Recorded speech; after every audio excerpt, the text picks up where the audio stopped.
আসলে ওগুলো রিভিউ ভালো এসছে এখন পর্যন্ত, খারাপ কেউ বলে না। চাই না আসলে এইভাবে কেউ খারাপ রিভিউ দিক। পুলিশের একটা ক্রাইসিস পিরিয়ড চলছে, জনমানুষের সাথে পুলিশের একটা ডিস্টেন্স তৈরি করেছে বিগত আন্দোলন। কিন্তু এই কথাটা আমাদের ভাবতে হবে, পুলিশ কিন্তু আমাদেরই অংশ, আমাদের পরিবারের, আমারই ভাই বা আবার আন্দোলন যেখানে সীমাবদ্ধ সবাই কিন্তু আমাদের মধ্যে একটা ফিকশনালিটি আসলে জাতি ক্ষতিগ্রস্ত, দেশ ক্ষতিগ্রস্ত। এই জন্য আমার কাছে মনে হচ্ছে এই মুভিটা দেখানো দরকার। এখানে সব পুলিশ অফিসারের চ্যালেঞ্জ আছে কাজ করে। আসলে সবগুলো রিভিউ ভালো এসছে এখন পর্যন্ত, এখনো খারাপ কেউ বলে না। এটা সত্যি থ্যাঙ্কস টু গড যে যেখানে এত মজার রিভিউর হিরিং চলছে।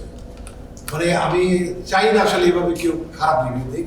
প্রত্যেকটা সিনেমায় ভালো চলুক, যদি ইন্টারেস্ট না করে রিভিউ দিয়ে একটা সিনেমাকে অফ করে দেয়, বসিয়ে দেয়, এটা কিন্তু চলচ্চিত্রের জন্য ক্ষতি, দেশের জন্য ক্ষতি। আমরা বিবেকের কাছে ছেড়ে দেওয়া, দর্শকের কাছে ছেড়ে দেওয়া উচিত। দর্শক দেখে বলুন যে মুভিটা কেমন হয়েছে।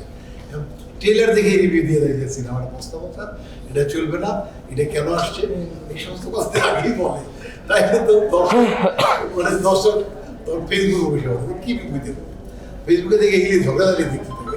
আমার মনে হয় যে আসলে এইটা একটা সম্মানের জায়গা। চলচ্চিত্রটা আপনাদের কাছে, আমাদের কাছে এখনো স্বপ্ন।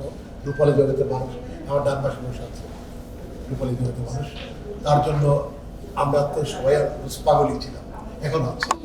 এখন একসাথে কাজ করতে পারতেছি, আমরা একসাথে শিল্পী সমিতি চালাচ্ছি। একসময় এই পলি মানে কি বিশাল ব্যাপার, সাকিব খান নায়িকা, সবারই নায়িকা। তো এই রূপালী জগতের মানুষগুলো যাতে হারায় না, আমাদের হারায় না যায়, এই জন্য জাতির বিবেক আমরা না থাকলে আপনারা কষ্ট পাবেন। আপনাদের খুব একটা বেশি করা থাকবে না, কারণ আপনারা বিনোদন নিয়ে কাজ করেন। তা আমার মনে হয় যে সবাইকে একটু এটা আপনার বিনয়ের সাথে বলবেন যে এমন কোনো রিভিউ কাউকে দেওয়া উচিত না, দেখে মুভিটা দেখে বলুন যে এই জায়গাটা দুর্বল আছে, তাহলে ডিরেক্টর, অভিনেতা তারা সাবধান হয়ে যাবে। তবে আমি দেখলাম যে আপনি সমাজের বাস্তব চিত্র একবার তুলে ধরেছেন। অন্যান্য সিনেমাতে এই ধরনের মানে গল্পগুলো এগুলো কিন্তু খুব কমই হয়।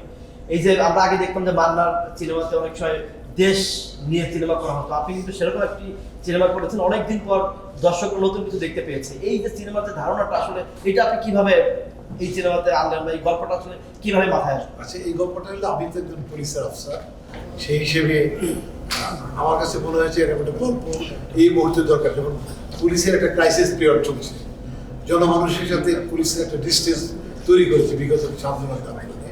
কিন্তু এই কথাটা আমাদের ভাবতে হবে, পুলিশ কিন্তু আমাদেরই অংশ, আমাদের পরিবারের, আমারই ভাই বা আবার আন্দোলন যেখানে সীমাবদ্ধ সবাই কিন্তু আমাদের মধ্যে একটা ফিকশনালিটি আসলে জাতি ক্ষতিগ্রস্ত, দেশ ক্ষতিগ্রস্ত। এই জন্য আমার কাছে মনে হচ্ছে এই মুভিটা দেখানো দরকার। এখানে সব পুলিশ অফিসারের চ্যালেঞ্জ আছে কাজ করে।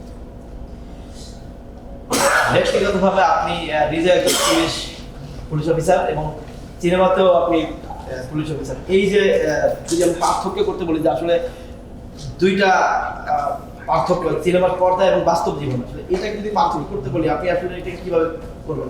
আমি আসলে পার্থক্য করতে চাই না। আমি মনে করি পুলিশের লাইফ নিয়ে অ্যাক্টিং করেছি, আমার কাছে অ্যাক্টিং মনে হয় না, মনে হচ্ছে ন্যাচারাল কাজ।